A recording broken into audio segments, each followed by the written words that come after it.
మాజీ మంత్రి బొత్స సత్యనారాయణపై మంత్రి కొండపల్లి శ్రీనివాస్ తీవ్రస్థాయిలో మండిపడ్డారు.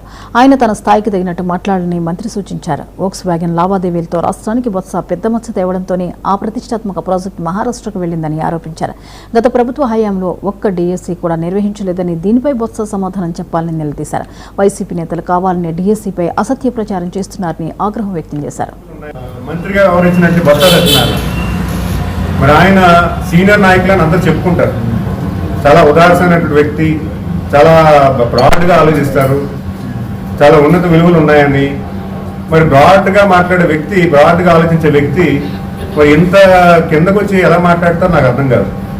ఈరోజు ఎడ్యుకేషన్ మినిస్టర్గా ఆయన కూడా వ్యవహరించారు. రెండున్నరేళ్ళు 3 ఏళ్ళు ఎడ్యుకేషన్ మినిస్టర్గా వ్యవహరించారు.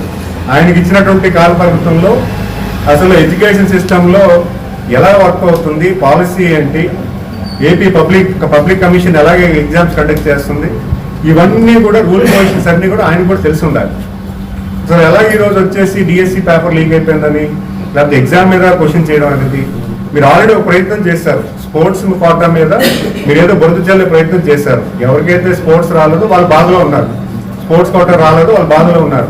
వాళ్ళని కూర్చోబెట్టి ప్రజలకి ఏదో మభ్య పెట్టడానికి ట్రై చేశారు. ఈరోజు మా డిపార్ట్మెంట్ క్లియర్గా చెప్పింది, మీ దగ్గర మాట్లాడే వ్యక్తి ఎందుకు రాలేదో పూర్తిగా విశ్లేషణ చేసి క్లియర్గా చెప్పడం కూడా జరిగింది. మరి ఈ రోజు వచ్చి కొత్తగా ఏదో నేషనల్లో ఏదో ఇంట్రెస్ట్ ఉంది, దాంట్లో మనం కూడా దీన్ని ఒక పావు కింద వాడుకుందాం, ఏదో ఒక రాంగ్ మెసేజ్ ఇచ్చేద్దాం, ఒక ప్రభుత్వం మీద ఒక బురద జల్లే ప్రయత్నం చేస్తే వాళ్ళు తుడుచుకుంటారు అనే ఆలోచన మీకు ఈ మధ్య బాగా ఎక్కువైంది. మంత్రిగా వ్యవహరించినట్టు బొత్స సత్యనారాయణ మరి ఆయన